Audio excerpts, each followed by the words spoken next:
is a presentation of the iRacing Esports Network.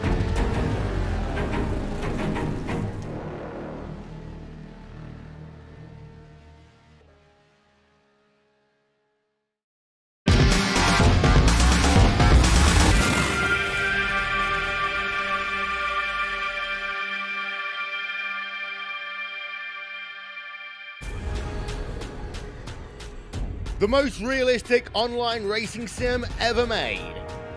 This is iRacing. Detailed laser scan tracks, fully dynamic real world cars, and over 50 series to choose from. 6 online world championships offering over $100,000 in annual prizes. This is the original esport racing game. This is iRacing.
So what are you afraid of?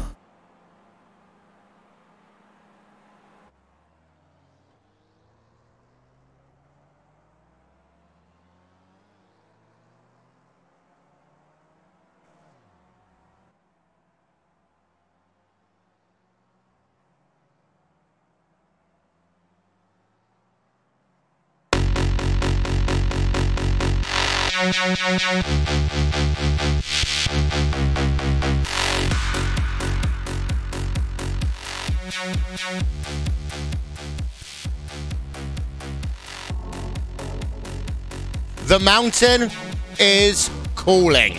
One more round remains in the 2K World Cup presented by DES Simulation, and there's one more chance for drivers to stake their claim this season in 2018 in the 2K World Cup. So welcome to the mountain. Welcome to Mount Panorama, Bathurst, for this, the final round of the championship. It is Wilmington, David Haynes here in place of Jake Sperry, and well, this is a track that we know can cause upsets and heartbreak in just a matter of moments.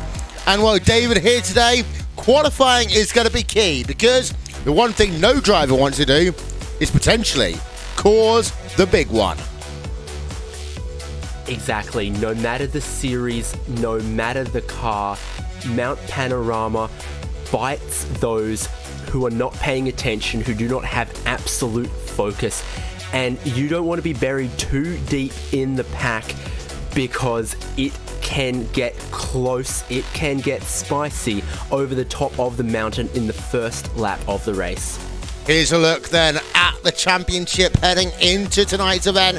Adecopa Lopez has a hand and a couple of fingers on the championship. It will take a lot of work for Philippe Leber to claim the championship. Brian Lockwood, of course, came into this last round of the championship last time out, gunning for championship glory. He's in third place, and he will not really be able to do anything in terms of the championship. Johnny Gindy looks set for fourth place. Justin Tipton in a little bit of a battle with Andrew Picorio, 5th and 6th. Greg Zeitz, basically, he's just got himself to battle today. Tran, Brian Dewell, and Steve Fiacci, they are your top 10 as it stands. As ever, the drivers have themselves just a couple of laps to go as fast as they can around this Mount Panorama racetrack. And let's turn our attention over to Adecopa Lopez, who ride on board with him. He is on a lap then, out of turn number 1 and heading himself down the second of really the 3 big straightaways at this track, David. Yep, exactly. It's a circuit with a lot of technical corners, a lot of undulation over the top of the mountain, but Mountain Straight, Conrod Straight, some of the longest straights in motorsport. The draft will be strong there, and the speeds, even for these Skip Barber cars, will be high. And he's coming up now towards the cutting. Very difficult, unsighted section. Yeah, let's look at speed graphic on the right-hand side of your screen. Let's put the lap time up as well.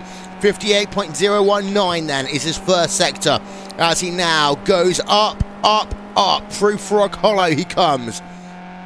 And now, of course, he's got himself Selma Park, McFinley Park coming up next. And then is a corner I absolutely hate in any cars to go through McFinley Park right now. This is Skyline. This is where you take a deep breath. Hope that you get the braking zone nicely. Slide it down to the left. And you're all downhill from here until you get yourself down to Forest Elbow. Good run then for Adecopa Lopez. 25 seconds for the second split as he now comes down into Forest Elbow.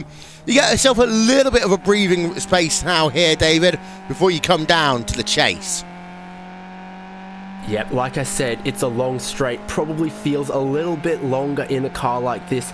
Top gear, full throttle, going down the hill, over the crest, and then towards the scene of where a lot of the passing will be, down this straight and into the difficult braking zone of the chase.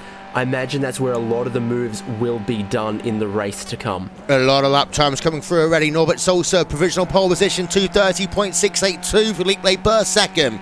Diego Francisco in third. David Piena Jimenez in fourth place. And Edwin Valerino rounding out your top 5. But here comes Adecopa Lopez into Murray's Corner to complete a lap. Then he'll have time, of course, to do another one. Lap times here are 2 minutes 30 and change. 2:30.851 then. The first lap for Adecopa Lopez. That is good enough for second place. But let's turn our attention now over to second place in the championship, to Felipe Leber, as he carries on right now up the mountain. Yep, currently third in that qualifying time, just playing second fiddle as in the championship standings to Adecopa Lopez. So definitely will need to pull a good one out of the bag on his second flying lap if he wants to start ahead of his championship rival. And that first sector is pretty quick. How much confidence, how much, I guess, fortitude mentally does he have there? Not enough. That was very, very scruffy through the dipper there. That will have cost him quite a bit of time. That's 2/10 slower than what Adecopa Lopez did in the middle sector. That's cost Felipe Leber quite a lot. And he hits the wall. Yeah, that's down at Forest Elbow. He grazes a wall. That could be his lap done. He'll carry on racing. Brian Lockwood, number 1 car, up into second place for the time being. So Lockwood having a strong run here. Let's turn our attention now. Keep it with Felipe Leber. Justin Tipton up into 4th place. Martin Cruz up into 14th right now. Felipe Leber turns to the right. Now, the good news is you can be flat out for the first part into the chase here. It actually seems like an eon sometimes that you have to wait before you hit the real braking zone. But then, exit of the chase down to Murray's Corner. This looks like it will be a slower lap for Felipe Leber, but we'll get confirmation in just 1 moment's time. The left-hander at Murray's is what he's got now, and then that dance to the line, yeah, he is slower.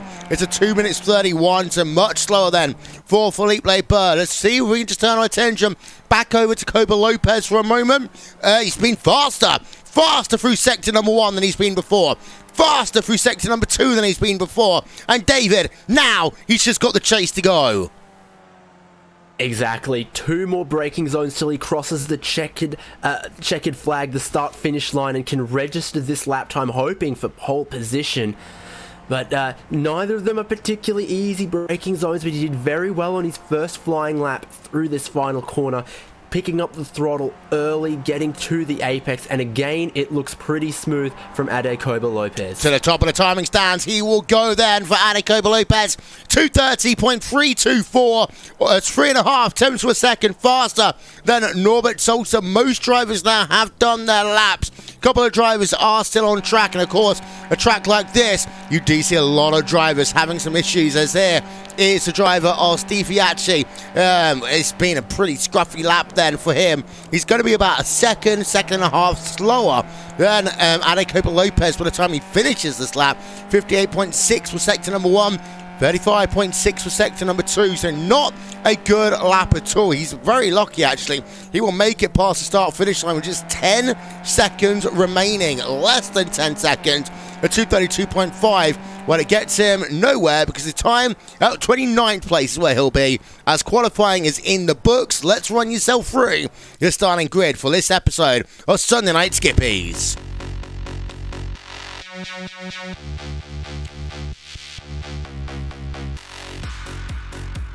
Well, it'll be Adekoba Lopez then starting on pole position. Qualifying time, 2:30.324. Norbert Salter alongside him on the front row of tonight's grid. Brian Lockwood, third place. Justin Tipton in fourth. Fifth place will be Philippe Leber. Adam Rylands in P number 6. Borges Arzo, Diego Francisco, Andrew McCoy and Greg Zietz will round out your top 10. Rest of the field coming up on the screen for you now. It's all about what happens here down at turn number 1. And then, of course, when they get themselves up through the cutting and the track gets narrow, David. Yep, exactly. They've got 24 laps ahead of them, and every single one is going to need to be faultless, because the walls are ever present, just begging for you to make a mistake, oversteer, understeer. It doesn't matter. They will bite if you lose focus. Drivers are lining up now on the starting grid for this, the final round of the 2K World Cup, presented by DES Simulations. Live timing and scoring will be available once the race goes green. Brought to you by our friends, of course, who get a lot of work done for us. You can see now that information up on your screen. It's run by our trackcam22.com, Andreas Warner and One Design, Simon Grossman, Uptioneering.com, and of course, Nick Thisson for Racebot TV, live timing and scoring. Who's your winner for this one then, David? Well, absolutely, we are going to have our eyes on that championship battle, and with just how decisive of a pole position lap that was from Adekoba Lopez, you have to say he's got this car and this track figured out, but it's still all to play for, with lots of guys starting behind him. If they can stay out of trouble and anything happens, it could be all to play for. Yeah, as we are green here, and it was a good start then by your driver in pole position, Adekoba Lopez, as the drivers head themselves down towards Hell Corner for the first time in this one. As we have a look, cycle through the field, most your top 10, your top 15, your top 20 drivers have got themselves through without incident. We've got one driver off who somehow manages to keep it all together, but now it's a long run down Mountain Straightaway for the first time in this event, and we'll turn our attention over to the drivers as they head themselves into Griffin's Bend then for that first time, and this is where things can get really complicated. You've got 3 wide going on down in the middle of your pack right now. The drivers head themselves towards Quarry for the first time, and here's a look at our aerial coverage brought to you by And One Design as well. At this stage, everyone's got themselves a good clean run in this one as they work themselves now up through Quarry Corner and Reed Park for the first time in this one. We thought there was going to be some form of argy-bargy at the start. Good thing to note, actually, David, is we've had ourselves a pretty clean one. Yeah, it's all looking very single file, especially in that top 15, top 16 cars. I think you can only lose the race on the first lap, and I think a lot of these guys know that there'll be opportunities to overtake later. There's only opportunities for heartbreak right now. Yeah, as a look then again at our aerial coverage as the drivers will now head themselves down towards Forest Elbow for the first time, and out front it is Copa Lopez who is leading the way then. 24-lap race going on here today. Copa Lopez has the advantage by about 3 tenths of a second over Brian Lockwood, but Justin Tipton's going to look down to the outside of Brian Lockwood as they come down into the chase for the first time. Lockwood actually going for the race lead. He's going to get that one done. The draft is oh so important at this track, and we've seen that one already. Copa Lopez down from P number 1 down to 3rd place in the space of 1 straight. And I think that's why a lot of these drivers were so well behaved in the first half of the lap. They know how powerful the slipstream is down Conrod Straight and in towards the chase. If they move ahead in the first half of the lap, they'll surely lose it in the second half. Yeah, live timing and scoring is available. Visit racespot.tv/timing. To give you an update, by the way, we had 5 drivers start this race on pit road. Norbert Salzer, J. Felix Diaz, Enzo Canza, Chris Malcolm, and Carl Dronke. The draft is also strong as you head up this straightaway. Adam Rylant and Diego Francisco are scrapping for P number 6. We've been having a look on board with Edwin Valerino down in 13th place. He's got a lot of drivers all around him right now, but Diego Francisco, Adam Rylant still been battling. That was for P number 6 on track. It's worth noting that your top, well, about 15 cars are in this lead gaggle right now. We have got a driver that is going a little bit slowly. That is the number 11 car of Edwin Valerino. I think he might have just grazed the wall down at Griffin's Bend. Having a look on board of him now, there are some sparks coming out that car. He will basically be holding on, I think, right now, David, and his real test of how badly damaged that car is going to happen about now as he heads through Frog Hollow. Yep, it's entirely possible to use the concrete barriers around the track to adjust your camber and toe on your race car, but I have to tell you from experience, they rarely make it quicker or more stable. Yeah, as we're back on board now with Felipe Burr. He's got Copa Lopez in his sights as they work down the mountain then through the dipper. The S's right now, that right-hander, and now Forest Elbow is upon you once again. The Falcon Bridge sign to the right-hand side, and now it's all about picking up that speed. Up to 175 kilometers an hour, 185 kilometers an hour, up to 195, 200 kilometers as they now get ready to head themselves towards the chase. We got ourselves battle for the race lead. Justin Tipton and Brian Lockwood going side by side. Tipton will take over the race lead for the time being. Lockwood in 2nd place. Copa Lopez in 3rd. Felipe Burn 4th. Borgesazo rounding out your top 5. And well, didn't see too much there. A lot of drivers early on here will be looking to just save a little bit of fuel, David, because that can be critical in this event. Yep, absolutely. Looking at their fuel consumption for sure, and it's a long lap, so any difference between you and another driver will, you know, definitely you'll see that difference. And I think all of these guys staying in line, not fighting too hard except for when they have to, that shows a lot of respect for this circuit. It will demand respect and punish you if you don't show it. So a lot of these drivers doing very well to take not too much risk early in the race. They know that any damage to their car will not help them. On board with Greg Seats right now, he is in the top 10. He runs in P number 9. It's the driver of Antipocorio just ahead of him as they work up the mountain once again. Don't forget, by the way, we'll be back in a week's time here at Mount Panorama, just under very different circumstances. It'll be the Bathurst Jump Fest. More information about that one after this event has concluded. And of course, week 13 is upon us. Before you know it, some great tracks and cars coming soon. We've got the Charlotte Roval Scuba Circuit, and also the Formula Renault 3.5 will be joining the iRacing service as well. On board with Adam Rylands as he works himself down the mountain. He's currently in P number 6. He's got himself Borjazazo ahead. Now, this is where you can actually, if you've just got one driver ahead of you, you can really start to put the pressure on, tighten those screws, try and get a good run out of Forest Elbow. And actually, Adam Rylands that time didn't.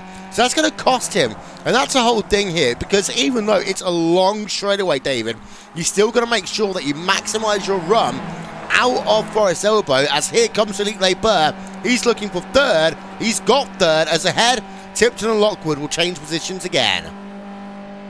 Yep, exactly. Ryland's got a bit of understeer through Forest Elbow. That's not helped him, but Philippe Leber in exactly the right spot to pick up another position. They went too wide for the lead, so once he was through, he could pick and choose who he wanted to grab a draft from to cement that position. And he's definitely within tasting distance of that lead. Yeah, Brian Lockwood, Justin Tipton, of course, they remain in position. But actually, Philippe Leber, he's dancing out and dancing back in to the toe. I think he might have just got a little bit loose on the exit of the final corner. As Philippe Leber almost running into the rear of Justin Tipton into Hell Corner, into the braking zone even of Hell Corner. Give you an update on retirees, by the way. We've got ourselves one, that is Ronan Griffin, out of the event. The remaining 38 drivers are still running and circulating on track. Let's go outside. Actually, no. Let's go back to your top 10, because you've got Justin Tipton now overtaking the driver of Ade Copa Lopez. So Copa Lopez in 4th place. You're trying to have a look there. Copa Lopez over Justin Tipton, not able to do so. Borjazazo is putting the pressure on Ade Copa Lopez. Is behind. Greg Zeet and Andre Precoria are still scrapping it out. But actually, I want to turn over to Tran Tran.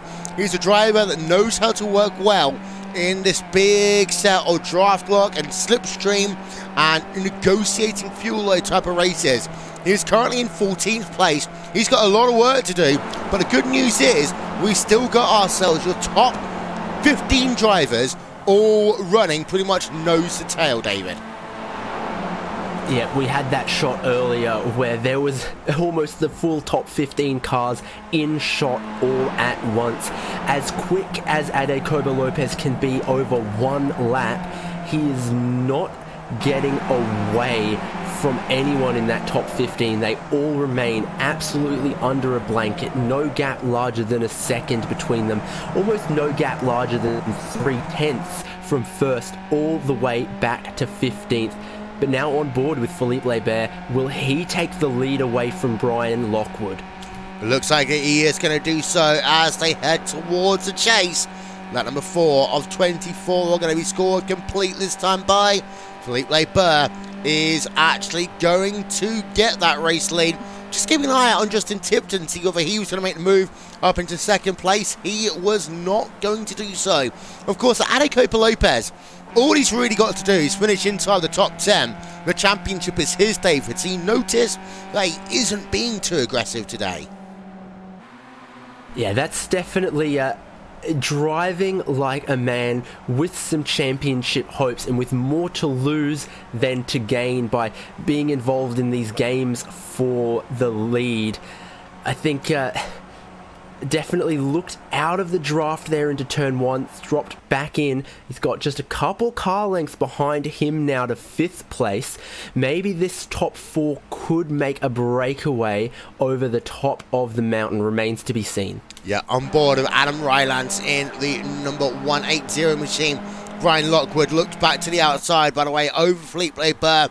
Is able to get that move done in towards turn number 2. Actually, no, they're going to stay side by side as they work themselves up the mountain. And Philippe Leber able to keep that one going. What happened is the door was left open for Justin Tipton. Lockwood down from being leading into the 2nd corner, David, to being 3rd place right now at the exit of Griffins. Yeah, very rare that you see someone be able to carry the momentum on the outside of Griffin's corner. Just the way the camber is, the way the elevation is on the entry of the corner. In almost every category of racing, it just is like that. And so Brian Lockwood losing out by trying to hold the outside line there, and Adekoba Lopez in a little bit of a no man's land there, more than a car space ahead and behind as they come down the hill. Yeah, notice Felipe Bert is up 4 places from where he started today. Simon Edwards up 3 places, but there's not been that much moving inside your top 15 apart from that. Koba Lopez is down 3 spots. Apart from that, no one else really losing positions until you get to Edwin Valerino. And oh, we got a car off. We've got a crash. We've got a crash, and it's Simon Edwards who's going to be out of this event. And well, we talk about how the downhill section can bite. We've had our first victim already. This is the driver of Simon Edwards. Let's have a look then. We're on the replay of him right now. Does he get help? Is that going to be the key question? Under braking. Oh, he loses it all by himself. And he takes out the 308 car with him as well. That is David Peña Jimenez, who got turned around down at turn number 17. Here's one more look as they come into 17. Forest elbow, Jimenez turned around, and the chain reaction then caused by Simon Edwards running too deep. Yeah, I don't know what's happened there to Simon Edwards, but he's definitely missed his braking zone in what was a relatively unforced error. He's paid for it, but unfortunately so has that driver of Jimenez. Yeah, as that means we've got ourselves a couple more people on the retirees list. Jimenez has come down on towards pit road. Simon Edwards has got his car finally back onto the lane. It's far too early to be able to fuel this one to the end. So, with Simon Edwards, he's got a lot of work to do now. As Felipe Bert, Brian Lockwood side by side, turn number 1. You've also then got yourself Adekoba Lopez. He's got himself back behind as well. As Justin Tipton leading this motor race right now. And Justin Tipton's been more aggressive, in my opinion, here, David, than others in terms of forcing the position down at 2. Yeah, but also Felipe Bert into the chase and down Conrad straight earlier. You've seen him be decisive going for the move, which we've not seen from Adekoba Lopez. Down 3 positions from qualifying on pole, but absolutely content to just stay in touch, stay in this pack, and obviously lots of racing still to go. Either Adekoba Lopez will go for the win or be content to sit here in the top 5. Yeah, for the moment he does look content. The gaps are starting to just eke out a little bit. We are now down to just 10 drivers in your lead pack because on the incident of Simon Edwards, we did end up with a bit of a gap opening up. From P number 10 to P number 11 is now 4 seconds, David, as Charan runs in that 11th spot. He'll have to do a lot of work, but the thing about this track is, pit entry, you can gain a lot of time if you're bold. Yeah, indeed, you can also lose a lot as you're bold, and Felipe Bert is being bold once again, going for that lead. Brian Lockwood says, I'll follow that draft through. The inside becomes the outside as you brake for this uphill, slightly unsighted crest there, leads back around to the right.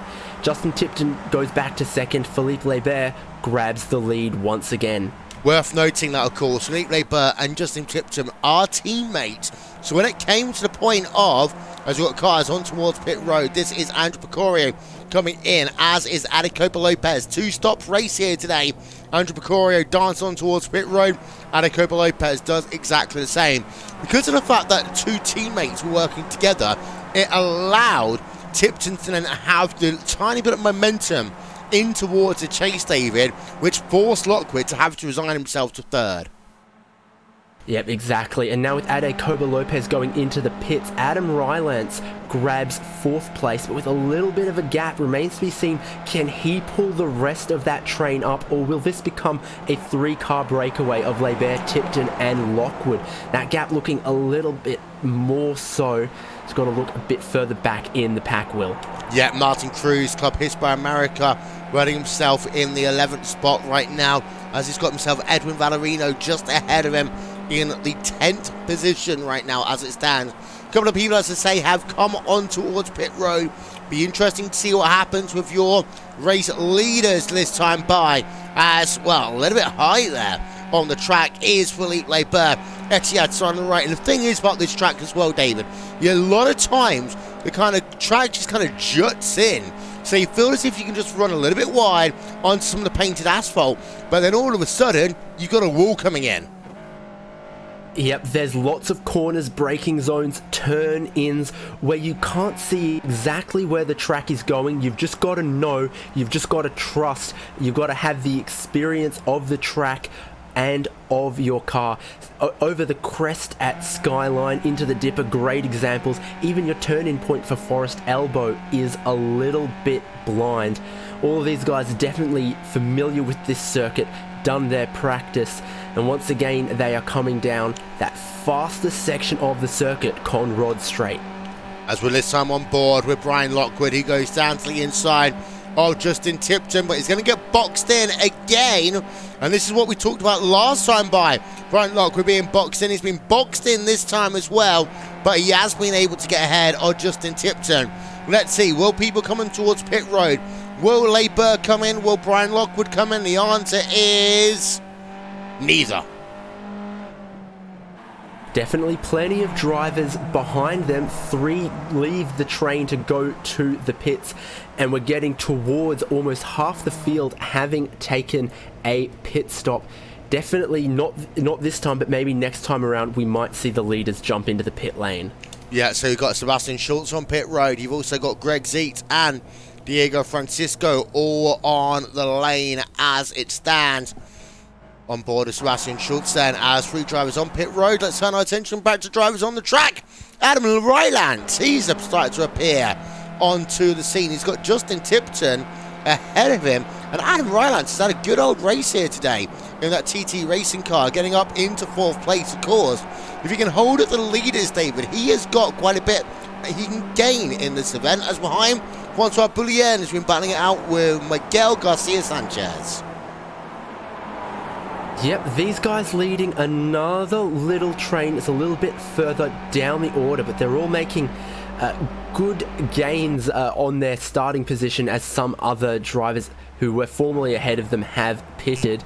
So this is 12th, 13th and 14th making their way up towards the top of the mountain now. Yeah, they are. They continue to do so, as Francois Boulien having to remain in tow for the time being. On board of him again, as he's got Sal Sanchez just ahead. Tries to have a look down to the inside on the first left. Don't want to do that. Now you just have to hold it. You single file all the way through here as you go through McFinley Park and down towards Skyline once again. You just see how this track falls away through Skyline, and then you're running it, just a little ribbon through the trees down the mountain. Lap number 8 or 24 here at Mount Panorama. You can get social with us, of course. You can do that / Racesport TV on Facebook, at Racesport TV on the Twitter machine, as Labour and Lockwood will change positions. And Labour, actually no, I think Lockwood decided that he wanted to stay in 2nd place there. We're on board of Brian Lockwood now. We're going to complete lap number 8 or 24 this time around. Let's have a look. I expect them both to come on towards pit road this time by. Lockwood does come in. Philippe Labour will stay out and do another lap. So we are going to see one driver, and Brian Lockwood's off. And I believe that is the kind of thing that can give you a penalty for an unsafe pit entry, leaving the paved surface after the commitment line. He definitely made a very late decision to try and get onto the pit lane, trying to make Philippe Labour not follow him, but then he's braked too late, gotten it all crossed up, gone across the grass, and we'll know from his pit lane stationary time if he did or didn't pick up a penalty from that, but I wouldn't be surprised if he does. Yeah, he got the back end of that car completely off as he tried to slow it down for the first of those 2 curbs. Let's have a look then at the pit stop time, and 14.6. He was lucky. Lost himself 2 seconds at least, however. Brian Lockwood has come out just ahead of Greg Seat and Anicoba Lopez. Actually, for Lockwood, it wasn't too bad for him. However, he's going to be losing out on this battle, I think, with Tipton and Labour, as they're now into lap number 9. Yeah, I was a little shocked by Ade Koba Lopez going for the pit stop so early. I thought he'd stay out, hold the track position, and stay with that train that was slowly dropping cars. It was looking like a pretty safe place to be with Leibert, Tipton, and co. But obviously, you don't become championship leader by not knowing anything about strategy. Yeah, indeed. So, as we're having a look down the mountain as they come again through Skyline, Super Cheap Autos, Coopers, sponsors, everyone knows from the Super Cheap Auto Bathurst 1000. Many drivers tried to tackle it as part of the iRacing special event as well. We're on board right now with Christopher Conde. Just one moment as he comes down the mountain. Hasn't done a pit stop yet today, as now in towards Forest Elbow again for him. He's got himself Steve Fiacci and Edwin Valerino ahead. As a battle as they come over the crest. Once again, Leibert versus Tipton. Leibert has the advantage as they come towards the chase. Here we are, the first part, that right-hander. We'll zoom that camera out and you'll notice that Leibert just able to get himself a couple of car lengths. Let's see who comes on towards pit road this time by. The answer is going to be Leibert. 1, 2, 3, 4. They are all on towards pit road this time by. And all making a slightly better entrance than Brian Lockwood did. As, oh my goodness, do they get close, slowing down to the pit lane speed limit there. Justin Tipton's nose nearly got acquainted with the gearbox of Philippe Leibert, but they keep just a teeny tiny safe distance as they come into their pit stalls. Who's going to win the battle? We'll have the graphic on the right-hand side of your screen, left-hand side of your screen even, in a moment's time. As I'm trying to figure out, it's a very busy pit road right now, and Justin Tipton is a long way on pit road, 16.2, loses positions. Borzazazo will get out ahead, and actually, this could hurt Justin Tipton more because he's just been passed by Greg Zeet, just been passed by Brian Lockwood then. So his extra couple of seconds really just bit him.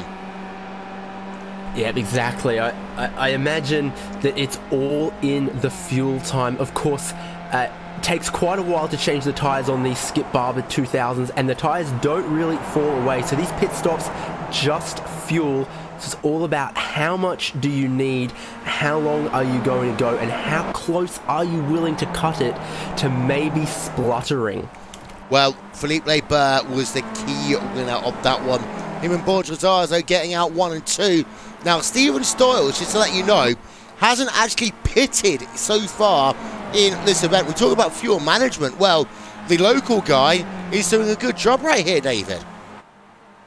Yeah, exactly. One of 2 drivers still out there yet to have come down onto pit lane. The other one is leading the field right now. That's James McRitchie, but only by a small margin.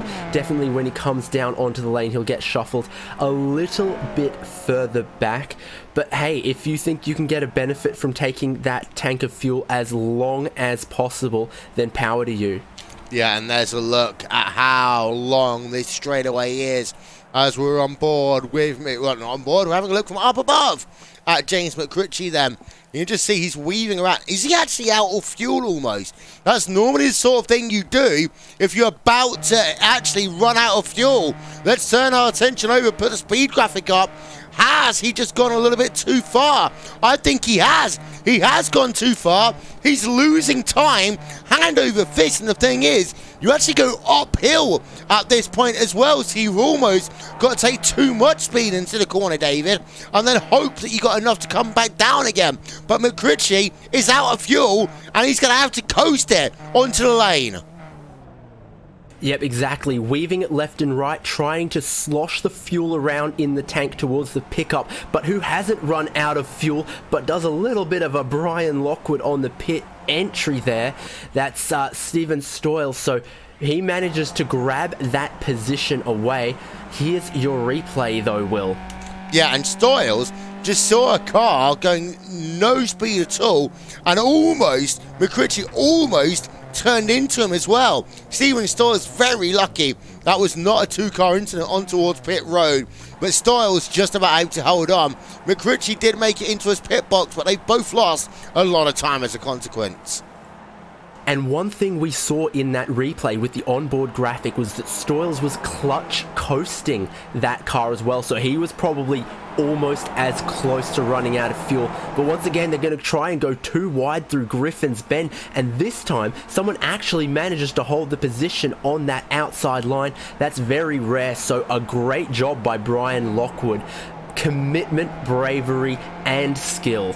Yeah, so Lockwood then putting on the pressure and getting the better of Greg Seats. The thing to worth noting, however, is that Lockwood et al. Are now 4.7 seconds behind Borges-Arzo. So that pit cycle did open things up a little bit. Your top 8 as it stands are Felipe Burr, Borges-Arzo, Brian Lockwood, Greg Seats, Anacoba Lopez, Andrew Pecorio, Justin Tipton, and Diego Francisco. We'll take a quick break here, ladies and gentlemen, on Racesport TV and on the iRacing Esports Network, but we'll be back with more after this. The most realistic online racing sim ever made. This is iRacing. Detailed laser scan tracks, fully dynamic real world cars, and over 50 series to choose from. 6 online world championships offering over $100,000 in annual prizes.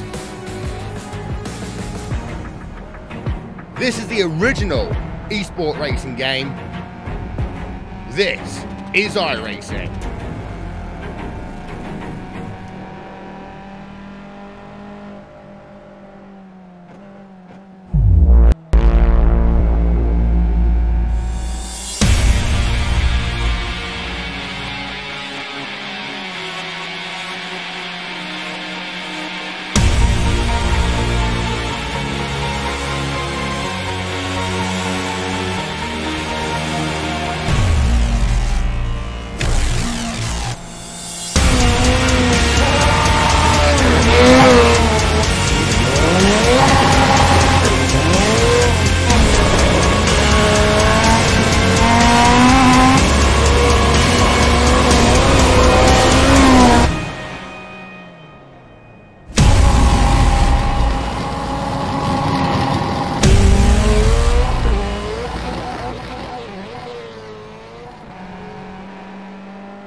What are you afraid of? Those feelings are made up. For anyone asking who is the best, we putting our hands up. 4 more kilometers. Oh, there we go! They touch! This time, like the last time, I'm moving so fast, I'm ready to ride. Frankie! Down to the inside of Hoosie's off! Passenger throws the block, and he will keep him behind him. My time. None of you people can tell me to stop. Lower the lights down. Hand over my crown. Hand over my heart. I do this for my town. I do this for my crowd. So turn me up real loud. My time. None of you people can tell me to stop. Turning the track up. I'll never go back down. Hand over my heart. I do this for my town. I do this for my crowd. So turn me up real loud. My time. None of you people can tell me to stop.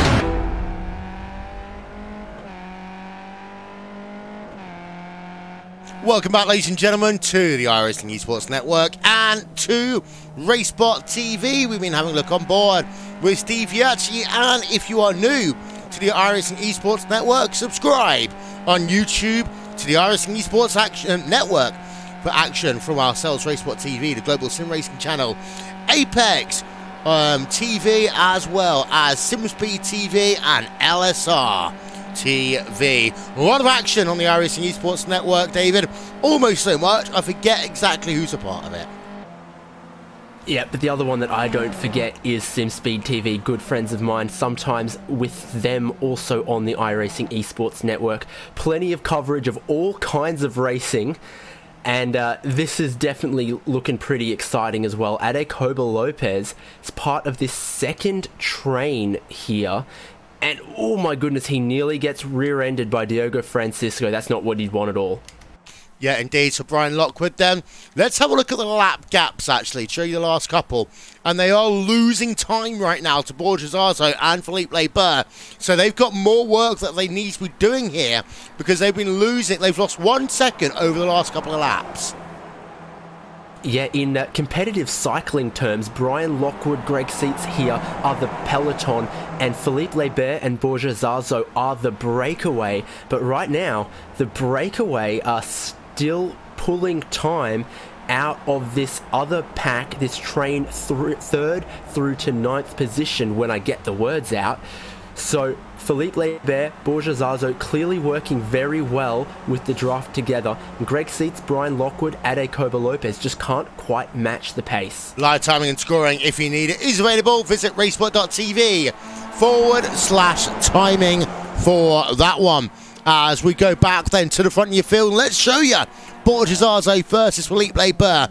These two drivers are just forming what I like to call some co-opetition to steal it from Darrell Waltrip. And of course, I remember actually Waltrip was once a passenger in a car, and he almost, how do I say this nicely, urinated in his fire suit, David. I mean, that's you're not a professional if that's never crossed your mind, but still, yeah, once again, Borja Zarzo has gotten right up behind Philippe Leber, and together, pulling it away from the rest of the pack. Does Borja Zarzo want the lead this time? No, he just lifts out of the throttle, lets Philippe Leber hold onto it, lets him run his lines, and maybe that's what's giving them the speed. There's no tussle, no argy-bargy, no going too wide through corners and losing time.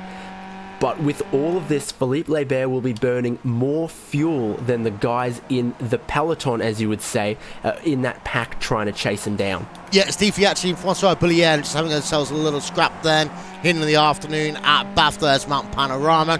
Steve Fiatchi down in 14th place, Francois Boullier just a couple of tenths of a second up the road. And you're right with that peloton idea, especially in a two-stop race like this, David, when the field will spread out more. It is important to keep, in terms of both fuel mileage and also the draft, into some form of draft pack where possible. It just seems to be your top two drivers have figured it out. That raw speed from Leber, didn't see it in qualifying, but we are seeing it in the race pace because Borja Zarzo really can't hunt him down that much. Yeah, exactly. That 5 or so second gap that they've got over the others could all come unstuck if Philippe Leber needs 5 seconds more of fuel in the next pit stop, or even if he just needs 3 seconds more of fuel than the chasing pack. That might be enough for someone like Brian Lockwood to get a hint of a draft, catch him back up and threaten his chance of the lead.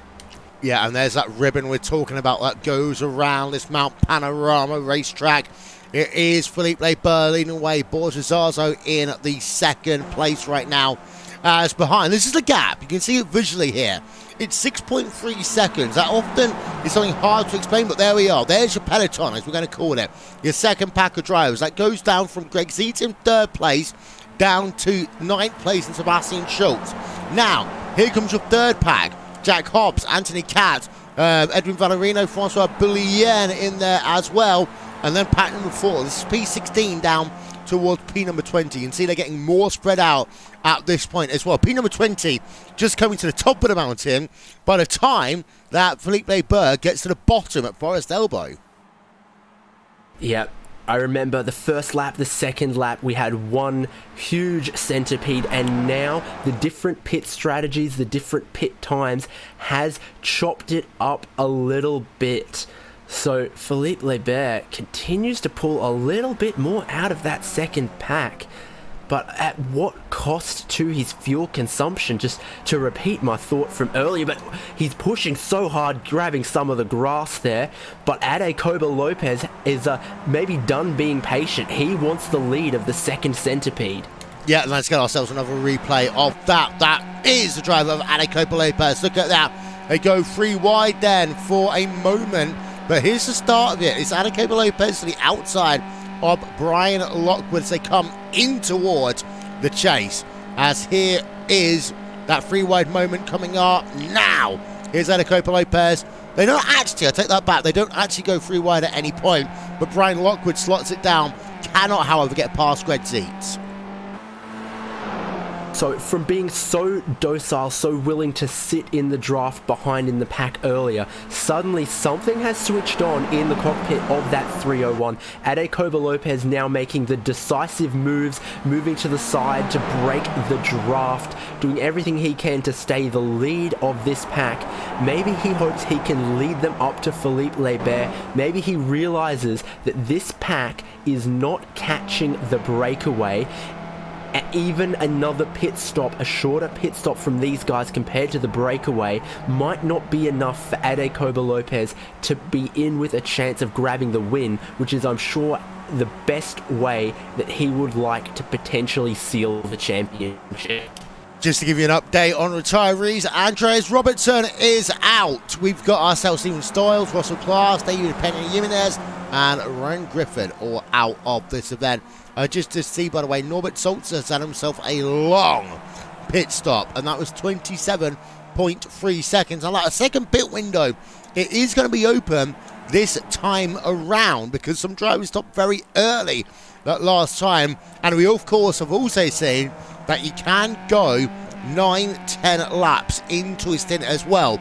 So the strategy here will be key. To give you an update, 5 laps on a stint for Philippe Lebert, Borges, but 8 laps into a stint if your name is Adekoba Lopez, 7 laps for Greg Zietz, and also for Diego Francisco. So that is the state of play in terms of strategy. So we might well see this guy on pit road in the next 2 laps, but he's going to need a dance partner, and I don't think he'll have one. Yeah, exactly. Looking at those pit stop times in this peloton, as I'm quite happy to call it, Adam Rylance has the longest pit stop time, took 15 seconds of fuel.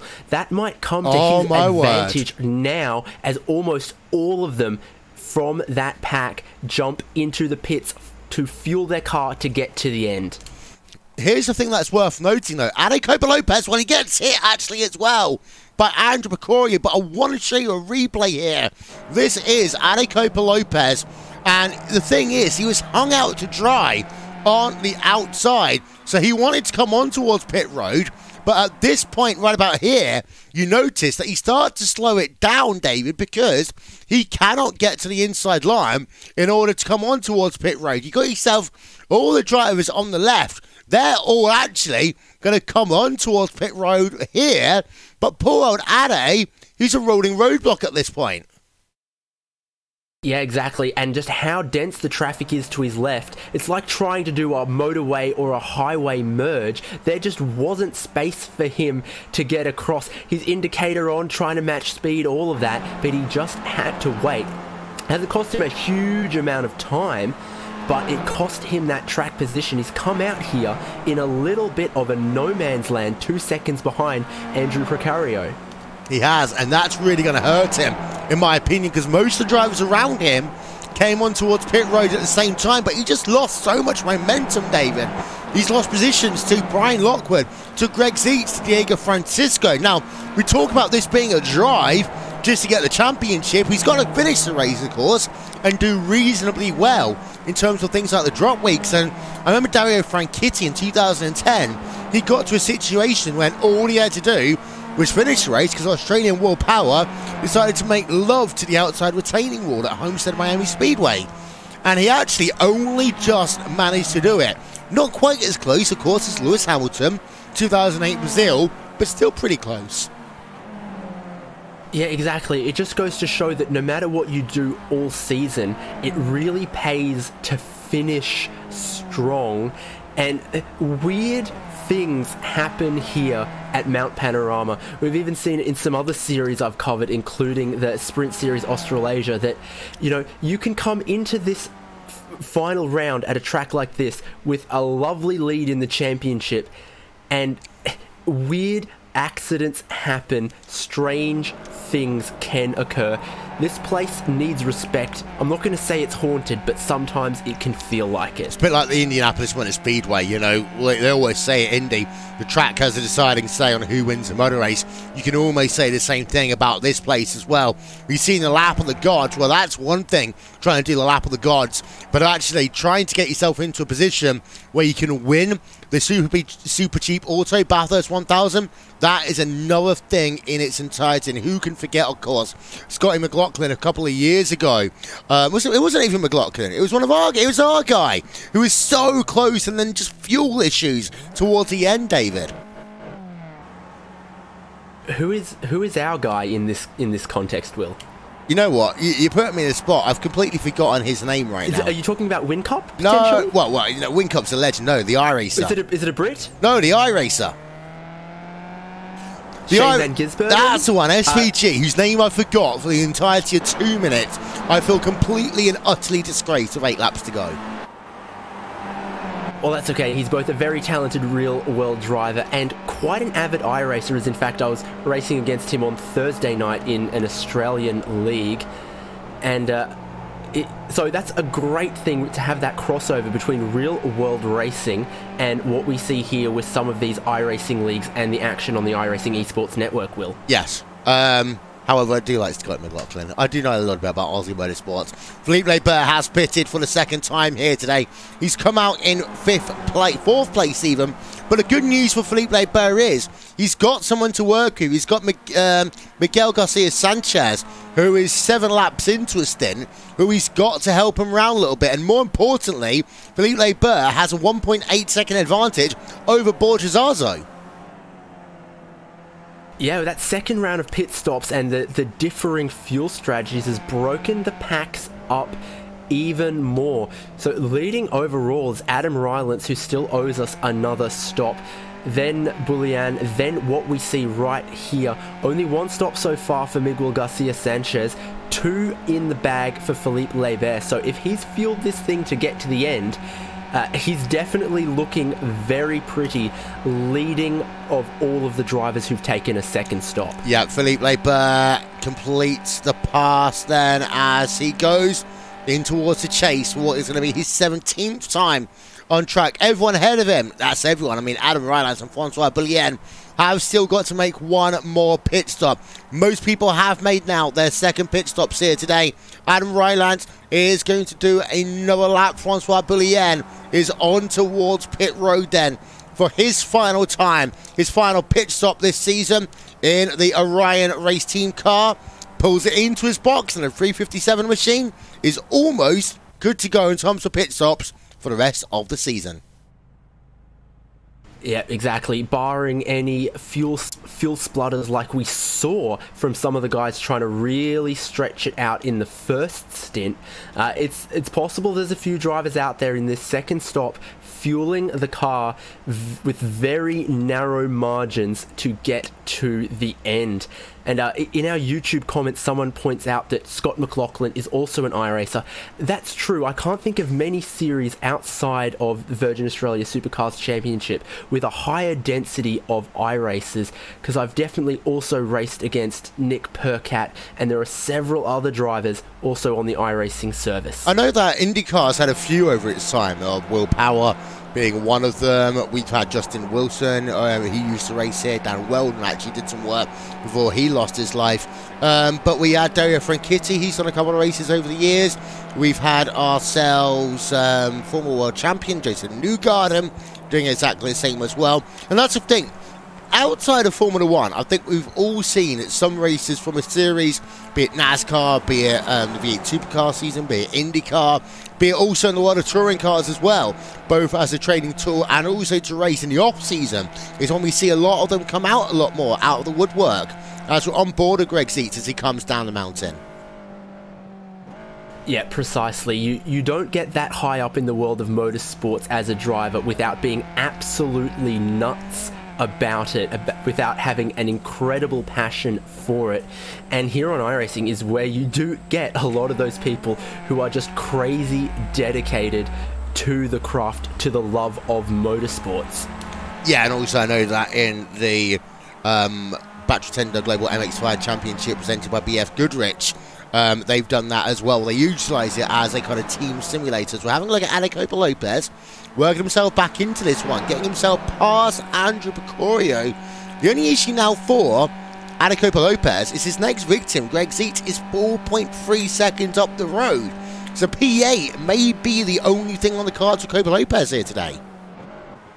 Yeah, exactly. There's another train up ahead of him. It's Brian Lockwood, Diogo Francisco, and Greg Zeitz. But as you say, that gap, it's just too much right now unless these others sort of create problems for each other, or some of the drivers coming out of the pits form a bridge of sorts. I'm thinking of Adam Rylance, I'm thinking of Miguel Garcia Sanchez, though it doesn't quite look like it, but it's possible those guys could come out of the pits halfway in between and bridge that draft gap for those guys.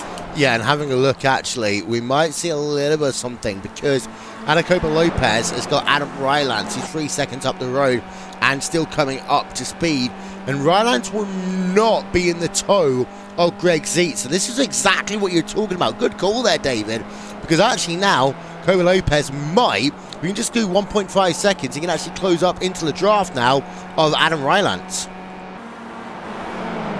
Yeah, precisely. You see that on your screen there. We saw Greg Zeitz come past and we saw Adam Rylance. Now we see Alecopa Lopez. The gaps between them just a little bit too far to get that straight line speed advantage that comes in following the low pressure air of the car in front.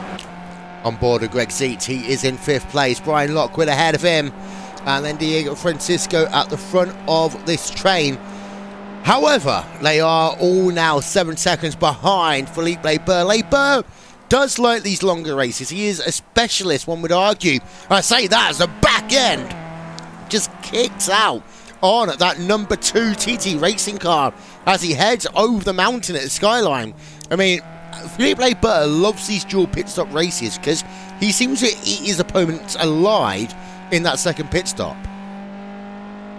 Yep, whoever's managing the fuel numbers for him has hopefully got them exactly right, because I said earlier, you know, he'll be burning more fuel like this, but he seems pretty confident that with those pit stop times with that much fuel, he's going to get to the end no problems. Hopefully no splutters for Philippe Leber, because Borja Zazo is now 1.9 seconds behind. If Philippe Leber needs to lift off anywhere, lift and coast, save fuel, put the clutch in or anything like that, he'll have a friend with him looking to grab the race win from him. Yeah, of course, he is a little bit better on fuel than Borja Zazo, Brian Lockwood, Diogo Francisco et al.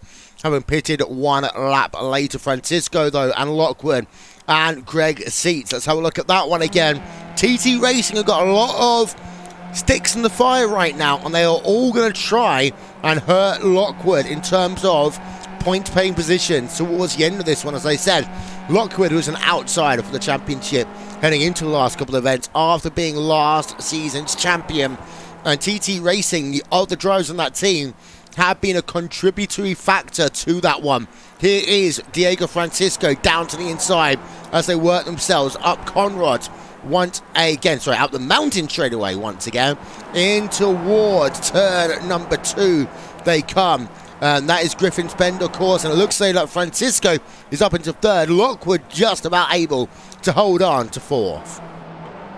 Once again, Brian Lockwood, the only person who can hold the position around the outside of Griffin's Bend. But while this all happens, we said maybe he couldn't do it, but Adam Rylance has pulled himself onto the back of this train, this battle for 3rd position. There they are, and there in the 180 is Adam Rylance. He's done a very good job, and we see behind them comes the 301 of Alecopa Lopez. Yeah, so what's happened is essentially Adam Rylance has been able to pull out a gap, and that means that Alecopa Lopez has fallen back a little bit. Now, it's worth noting, of course, that Adam Rylance, who go on board of him in the 180 car, is a TT Racing driver. Greg Zeitz and Diogo Francisco are TT Racing drivers. Maybe, away from our camera shot, they just drop back a little bit to help him get into this 4-car battle. It's possible. I think Rylance came out of the pits about 1.5 seconds behind this gang. If he just had a good run over the top of the mountain, down the mountain, and a good run off of Forest Elbow. That might have been enough, but look at this. Greg Seats potentially dropping back a little bit as well. Teammates they may be, but both of them in this last round of the season definitely trying to impress and maybe grab some bragging rights. Yeah, we're on board. Ryan Anderson comes into the chase right now. Less than 5 laps to go in the season. Down outside of your top 10. There's a look at our wonderful long camera lens here. Thanks again to Iswan Balal for trackcams22.com. Everything that's been happening with him all season long. But Andres Amon be able to get himself there past Miguel Garcia Sanchez. We've also... and someone taking a lot of the curb there, Will. Yeah, I believe that was Jack Hobbs. Going to get ourselves a replay of that one now. As it's going to come up and our screen. Actually, it's not going to come up on our screen. We're just going to end up with something that we can't watch at all. So apologies for that one. But great, yeah, he did. He took a lot of curb there down at the chase and got very sideways. Lost himself 2 positions as a consequence. Yeah, it's an interesting one because you're just heading uphill into that left-hand bit, and then just as you throw the car towards the apex, the track flattens out. You can't see where it goes. You've just got to trust. I think Jack Hobbs has tried too much speed there, paid a little bit of a price, but now back right ahead. That's Brian Duell, and this is a fight for 12th place, and Jack Hobbs isn't out of it yet. Yeah, apologies for some of the technical issues we just had there, but we've got Jack Hobbs, who's running ourselves on P number 14. We've got ourselves, so Felipe Burr still leading the way. The gap to himself and Borges Arzo has come down, actually. Here's a look at the lap gaps. Borges Arzo was 1 second quicker on lap number 19, and that's why I said that Felipe Burr, he had the back end kicking out from him as he worked into Skyline. Lost himself a second as a consequence of that. Zarzo was 2 seconds slower that last time around, but Diego Francisco versus Greg Zietz et al. That one is still going as they come down the mountain once again. Diego Francisco is at the front of this train right now as they head themselves down Conrad straightaway, down towards the chase once again. And Francisco has got himself then Lockwood in 4th, Greg Zietz in the 5th position, and then in 6th was Adam Rylands and Copa Lopez in P number 7. Copa Lopez, well, he's still 3.7 seconds back from your leading group, and he hasn't really been able to do much the last time around, David. Yeah, exactly. Not closing up that gap a whole lot and unable to shake Andrew Precario and Sebastian Schultz behind him. 2 guys with their own championship fights trying to get their own results. I don't think they care that he's in the hunt for the championship. If they could pass him, get more points for their own season, they'd do it. Second time in a row, Jack Hobbs struggling to try and maintain momentum through the chase. He still runs in P14. Tried to have a go over Gustavo Conde even that last time by the chase, but couldn't do anything. He's still in P14. Still with a habit of hopping some of the curbs, grabbing a little bit too much on the inside in that last corner, but won't hurt him too much. Yeah, in towards Hell Corner they come again as Brian Lockwood, Greg Zietz side by side. Up the hill they go, and you've got Lockwood on the right-hand side of your screen, Greg Zietz on the left-hand side, and well, Lockwood cannot do anything as they come through turn number 2 once again. In now towards cutting turn number 3. Just 3 laps to go in the season, and Lockwood now really trying to work this TT gaggle of cars. But as Brian Lockwood makes them go too wide through corners like that, it hurts this TT Racing cars here to the benefit of Ade Coba Lopez behind, trying to hunt them down. Laps are running out though for Ade Coba Lopez to pull himself up onto this train. Yeah, as they'll stay very close together in towards Skyline they come again.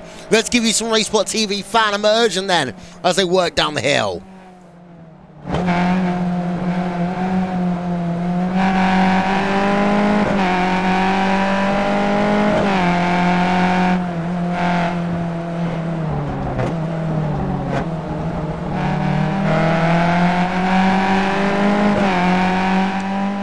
Full throttle from here then, 2 laps and a third to go Let's see who's going to blink, if anyone, out of this gaggle. Let's go back on board with Lockwood. He thinks about moving to the high side. He can't do so. His lane's blocked because here comes Greg Seed to go past. Sorry, that's Diego Francisco buying past Seeds there and Lockwood. So Lockwood losing out as the TT Racing drivers again working together. And once again, we see how difficult it can be to drive in this motorway traffic in this car. Put your indicators on, check your mirrors, shoulder check. Oh, there's someone there. I'm not going to be able to grab my exit. And Brian Lockwood gets shuffled back a little bit in this pack of TT Racing drivers. Yeah, having a look then as we got ourselves now 2 laps to go. Here's your race leader. It's still Philippe Leber. And last time by, Leber was able to give himself another half attempt for a second advantage over Borges-Arza. And the lap gaps are so small sometimes in this series. Some other battles going on. Well, there's not much outside of your top 15 as it stands right now. That's Philippe Leber just working past some lap traffic in towards turn number 2. Gustavo Condo, well, that's going on way down your field right now as Brian Lockwood all the way now down to the rear of that TT Racing train. Lockwood not having any luck there at all. They are working the numbers against Brian Lockwood. He's going to have the inside line into the cutting, but that is going to be Adam Ryland trying to go around the outside. Next corners will all favour the TT Racing car of Ryland, and yet Lockwood falls down into 6th. Yep, have as much pace as you want, as much talent as you want. When it's you against 3, the numbers definitely stacked against you. So Brian Lockwood shuffled to the back of that pack despite his best efforts. Yeah, indeed so. So Lockwood remains in the 6th position right now. A lap and a half to go here at Mount Panorama. Sebastian Schultz, he's been batting out of Andrew Picoria. We haven't really talked much about Sebastian Schultz here today, but here he's running inside the top 10. It's going to be worth noting your movers and shakers after 2 rounds of pit stops. They're now up on the left-hand side of your screen. Worth noting that Francois Poulien up 15 places, Anthony Cat up 16 places. Sebastian Schulz only up 2 spots here today, but he's doing a good job keeping inside the top 10. Yeah, precisely. Obviously, fuel strategy, racecraft, all of those things work to favour of those guys who've managed to grab themselves a lot of positions. They're a big loser on that screen. If you can say that, sounds a bit rude when I say it like that. Ade Coba Lopez down 6 positions, but you know what? When you start on pole, if you're not leading, you can only go down. And if he knows how the points work, if he knows what the numbers are, he might not be too bothered by that right now, though I'm sure he'd love to be a little bit closer to the train in front to make them work. Jack Hobbs, Tran, Gustavo Conde involved in a 4-way battle with Brian Dewell as they come towards a white flag. Let's go on board of Tran. He's looking now to the outside of the 343 car of Jack Hobbs and not able to do anything, and that actually opens the door a little bit to number 195 machine of Gustavo Conde then as they come and they take the white flag. They've got 1 more lap to go here at Mount Panorama, and this little battle has no signs of holding up on the final tour around this racetrack. Out front, Brian Lockwood in 4th place, 5th place.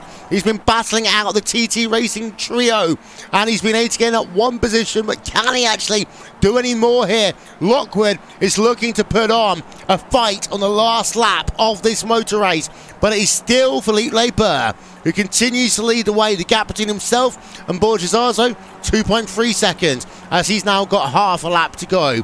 Borges-Arza is 4.5 seconds clear of this battle. Francisco Zeitz, Lockwood, and Adam Ryland. One thing that's worth noting very quickly, David, is that Ade Copa Lopez has not done anything on this final stint. Yeah, he's maybe had to fuel save or something, because we know he had immense pace in qualifying, 3/10 clear of what was a very, very tightly packed field. We know he's got 1 lap pace, just hasn't been able to pull any gap out of Diego Francisco, Greg Seitz, Brian Lockwood, and Adam Rylance. He's just been stuck back here with Andrew Precario and Sebastian Schultz. He just hasn't been able to find the pace in this last stint. Yeah, Brian Lockwood looks as though he's kind of given up now, although he might have one more look here at Greg Seitz. He'll look down outside as they come in towards the chase then for the final time. Is he going to thread the needle? He does thread the needle. I said he'd given up. He actually hasn't. One hit. Two hits then with the number 74 machine of Greg Seitz. Brian Lockwood, is he going to try and make this one work? We'll find out as they come towards the final corner. Here is Felipe Burr. He has done all he needed to today. He gets himself the race victory. But Brian Lockwood, final corner, actually is able to hold on. I think actually some disqualifications just came on in those last couple of corners. Brian Lockwood third place, Greg Seitz in third. What a final lap we had there with Brian Lockwood. That was threading the needle and then some. Let's have one more look at that one here. This was in towards the chase, David, and it all got crazy. Exactly. They tried their tricks before. They tried to box him in, close the door, but there was still one Skip Barber shaped hole with Brian Lockwood's name on it. Might have been a teeny bit less, and he just went for it regardless. They should have known, and that's a great job from him, even if he didn't quite manage to grab the third place. There was no disqualifications. This was Diego Francisco being hit by his teammate and then just spinning around, losing himself positions as a consequence. Let's get one more look then from our aerial coverage brought to you by And One Design, and it is the driver of Brian Lockwood here. We'll just circle him. He is the one driver who is not the TT racer. He is in this part, but he's pushing wide up this part, and he's going to move up the racetrack here. And this is when they hit for the second time.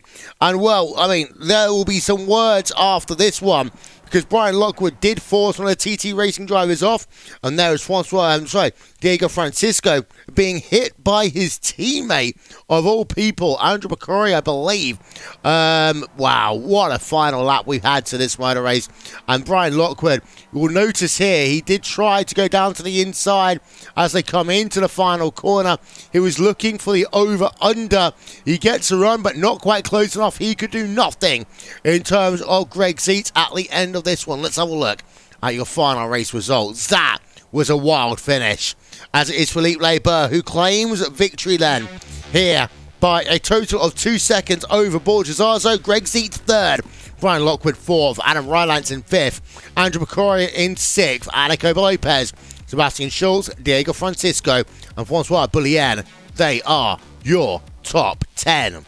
P number 11 will go to Anthony Catt, Jack Hops in 12, Gustavo Conde in 13th, Brian Duell 14th, Andrea Amion in 15th. 16th place will go to Miguel Garcia Sanchez, Tran 17th, Martin Cruz, Steve Fiacci, and Enzo Cantor are your top 20. Rest of the results then, they are up on your screen right now, as we will take ourselves a quick breather and get ready for some post-race interviews after this. You're watching the TK World Cup here on the iRacing Esports Network and Racebot TV.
Welcome to post-race coverage here from the 2K World Cup presented by DES Simulation. Philippe Laber, your winner by 2 seconds here.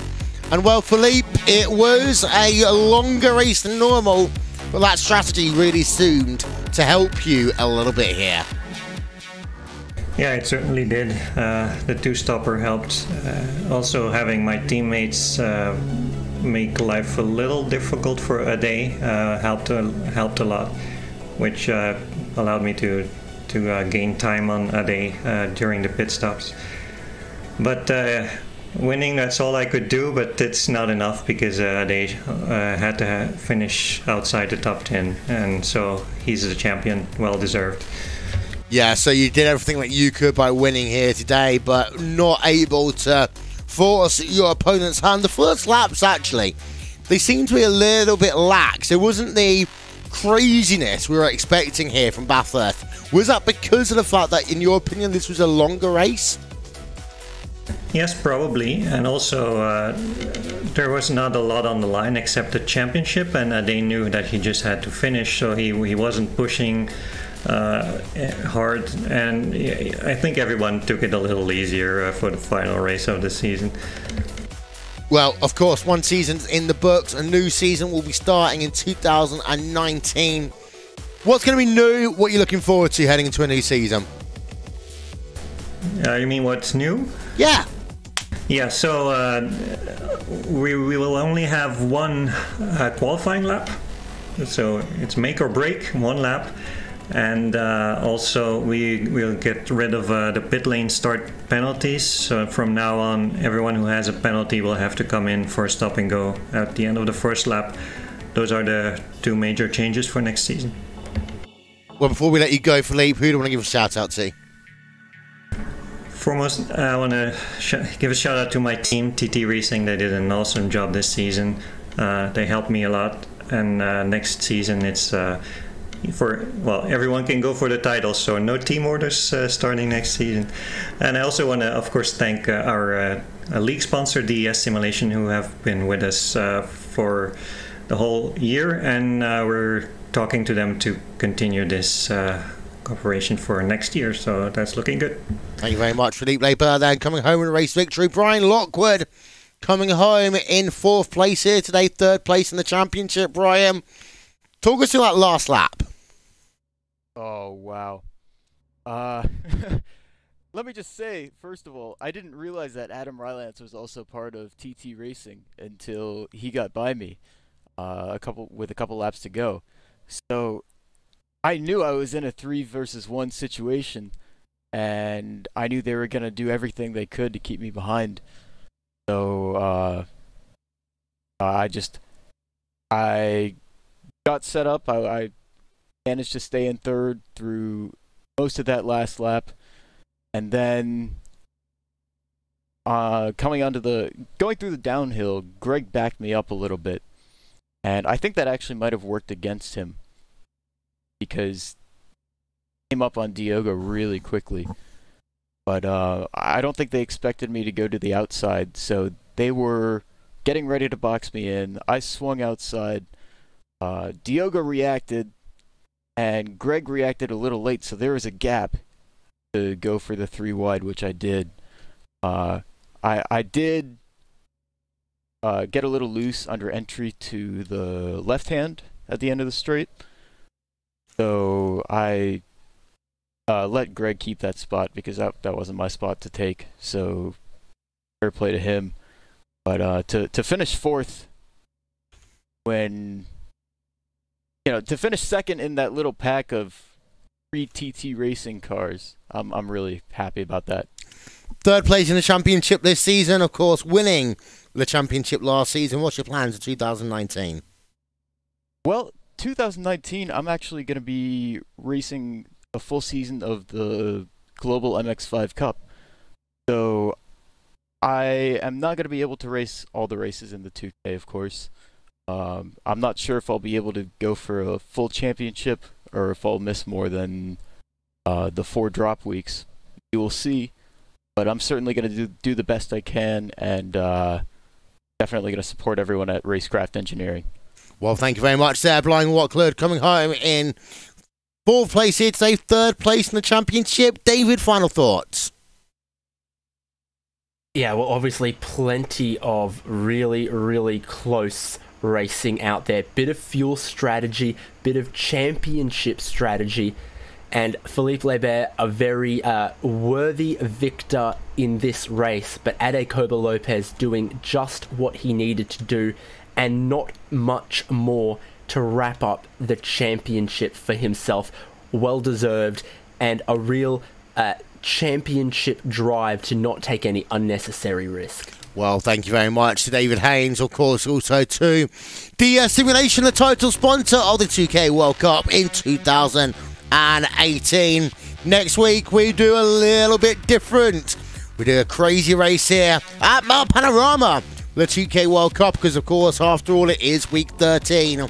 And, well, we'll tell you more about that one next week. In the meanwhile, thank you, as ever, to Isman Balao, TrackCam22.com, Andres One and One Design for overlay design, development by Simon Grossman and Engineering.com, and also to Nick Thisson for RaceWhat TV, live timing and scoring. Well, the 2K World Cup is in the books of 2018, but a bigger, better, bolder 2K World Cup is coming your way on the opposite side of the new year.